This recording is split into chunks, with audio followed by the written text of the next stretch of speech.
বাড়িতে দুনিয়ার স্বপনদার বড় বাড়িতে আমরা তল্লাশি চালাই।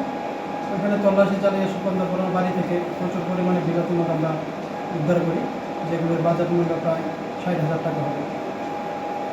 হ্যাঁ, আমাদের ইনফরমেশনের উপর ভিত্তি করে আমরা তল্লাশি চালাই এবং সাধারণ মানুষের কাছে আমরা আবেদন থাকবে, যদি এরকম অবৈধভাবে কেউ মজুত করে থাকে আমাদের খবর দেওয়ার জন্য।